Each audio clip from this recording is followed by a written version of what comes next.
पहाड़ी कहलाने में आती थी शर्म, देहरादून वाला हूं ने बदली सोच। नरेंद्र सिंह नेगी के गीत का जादू। देहरादून में रहने वालों को पहाड़ी कहलाने पर शर्म आती थी, अपने गांव का नाम बताने में शर्म आती थी, अपनी भाषा अपनी बोली बोलने में शर्म आती थी। ये जवान होती 21वीं सदी के दिन थे। ये भारत में पूंजीवाद के पैर पसारने के दिन थे। ये पश्चिमी संस्कृति के हिंदुस्तान पर हावी होने के दिन थे। पूरा देश चपेट में था। देहरादून समेत प्लेन्स में बसे उत्तराखंड के जिले भी कहां बचने वाले थे।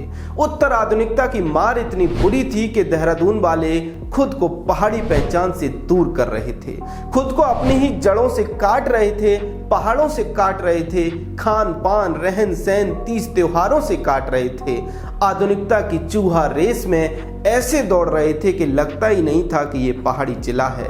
हर कोई हिंदी सिनेमा की मायावी चमक के पश्चिमी अंधकार में डूब रहा था और तब गुलजार का सबसे बड़ा प्रशंसक और पहाड़ का सबसे बड़ा हीरो नरेंद्र सिंह नेगी अपने हथियार उठाकर मैदान में पूरे देहरादून से लड़ने उतर पड़ा। उसके बाद जो हुआ वो इतिहास बन गया।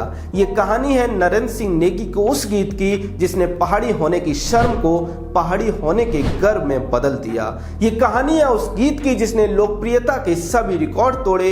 ये कहानी है उस गीत की जिसने पहाड़ की संस्कृति को लोकप्रिय बनाया।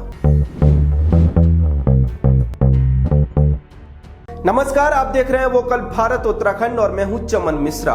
कैसे नरेंद्र सिंह नेगी के एक गीत ने पहाड़ की संस्कृति को बचाया, उस पर हम बात करते हैं। आप चैनल को सब्सक्राइब कर लें, बेल आइकन भी दबा दें। भूमिका मैंने बना दी, अब सीधे मुद्दे की बात करते हैं। तो हुआ यूं था कि 2000 का दशक भारत में कई बदलावों का दशक था। आर्थिक बदलाव चरम पर थे। पश्चिमी संस्कृति और स्पेसिफिक कहें तो यूरोप और अमेरिकी संस्कृति भारत पर किसी डायनासोर की तरह हमला कर रही थी। हर कोई पश्चिमी संस्कृति की चपेट में था। मुंबईया सिनेमा इसमें बड़ी भूमिका निभा रहा था। पूरे देश की तरह उत्तर आधुनिक संस्कृति का प्रभाव उत्तराखंड पर भी पड़ रहा था। उत्तराखंड तब तक अलग राज्य बन गया था। उत्तराखंड की राजधानी थी देहरादून और देहरादून विकसित हो रहा था। देहरादून चमक दमक देख रहा था। पश्चिमी संस्कृति की सबसे ज्यादा चपेट में देहरादून ही था। देखते देखते दून के लोग खुद को पहाड़ी कहलाने पर शर्म महसूस करने लगे।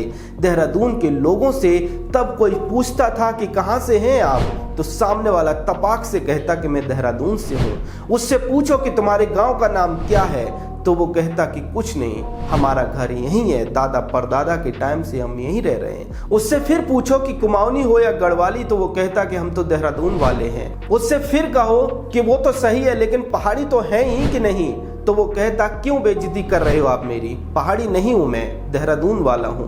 मैं जानता हूं कि देहरादून के लोग कहेंगे कि हम तो ऐसा नहीं कहते थे। हो सकता है कि आप ना कहते हो, लेकिन आमतौर पर उस वक्त ऐसा ही माहौल था। और ये बात मैं नहीं बल्कि स्वयं गढ़ रत्न और उत्तराखंड के बड़े गीतकार नरेंद्र सिंह नेगी कहते हैं। नरेंद्र सिंह नेगी जी ने इस बात को महसूस किया। उन्होंने देखा कि लोगों को पहाड़ी कहलाने पर शर्म आ रही है। तब नेगी जी ने एक गीत लिखा, देहरादून वाला हूं। नेगी जी ने इस गीत को खुद ही संगीत दिया और अपने बेटे और सिंगर कविलास नेगी के साथ मिलकर गाया। देहरादून वाला हूं गीत आपने जरूर सुना होगा। अगर नहीं सुना है तो इस वीडियो को पूरा देखने के बाद YouTube पर एक बार जरूर सुनिए। नेगी जी के लिरिक्स को ध्यान से सुनिए और समझिए, क्योंकि नेगी जी के गीत मनोरंजन तो करते हैं, साथ ही साथ समाज की सच्चाई भी बयां करते हैं। और यही बात उन्हें दूसरे संगीतकारों से विशेष बनाती है। नेगी जी अपने गाने में देहरादून के एक लड़के को प्रतीक बनाते हुए दिखाते हैं कि कैसे देहरादून के लोग और उत्तराखंड के दूसरे प्लेन्स के जिलों में लोग खुद को पहाड़ी कहलाना पसंद नहीं करते हैं। वो खुद को देहरादून का बताते हैं। पहाड़ी कहलाना उन्हें अपनी बेइज्जती लगती है। बोली, पहनावा, खान पान, हर चीज पर नेगी जी इस गीत में देहरादून के ऊपर तंज करते हैं। ये गीत बना, रिकॉर्ड हुआ और जब रिलीज हुआ तो मानो तूफान आ गया। उत्तराखंड में ये गीत बहुत लोकप्रिय हुआ। लोगों ने इसे इतना प्यार दिया कि नेगी जी के पहले के गीत भी इसके सामने फीके पड़ गए। लोगों ने इस गीत के संगीत को, इसके लिरिक्स को तो पसंद किया ही, साथ ही साथ नेगी जी जो कहना चाहते चाहते थे, जो संदेश देना चाहते थे, वो भी लोगों ने पकड़ा। उस दौर में सीडी लगाकर लोग रिपीट में इस गीत को सुना करते थे। धीरे धीरे लोगों की सोच में बदलाव आया, देहरादून वालों की सोच में बदलाव आया। इस पर कोई रिसर्च नहीं हुई है, इस पर कोई स्टडी नहीं है कि इस गीत ने लोगों की सोच कैसे बदली या फिर कितनी बदली। लेकिन अगर रिसर्च होगी तो निश्चित तौर पर लोग इस बात को स्वीकार करेंगे कि पहाड़ी होने की उनकी शर्म को गर्व में बदलने में इस गीत का भी योगदान है। मैं ये नहीं कहता कि सिर्फ इसी गीत से आज पहाड़ी होना गर्व की बात हो गई। आज देहरादून वाले भी खुद को पहले पहाड़ी बोलते हैं, बाद में देहरादून वाला बोलते हैं। इसके पीछे कई कारण हो सकते हैं और कई कारण हैं, लेकिन उनमें से एक कारण नेगी जी का ये गीत भी है। नेगी जी के गीत की बात हो रही है तो क्या आप जानते हैं कि नेगी जी के गीत ने उत्तराखंड की सरकार गिरा दी थी? जी हाँ, एनडी तिवारी को नेगी जी के एक गीत ने मुख्यमंत्री नहीं बनने दिया था। अगर उस गीत की कहानी आप जानना चाहते हैं तो आई बटन और डिस्क्रिप्शन में हमने लिंक दे दिया है। ये वीडियो जरूर देखिए, जिससे कि आप समझें कि कैसे एक गीत ने एक पूरे मुख्यमंत्री का करियर, राजनीतिक करियर बर्बाद कर दिया।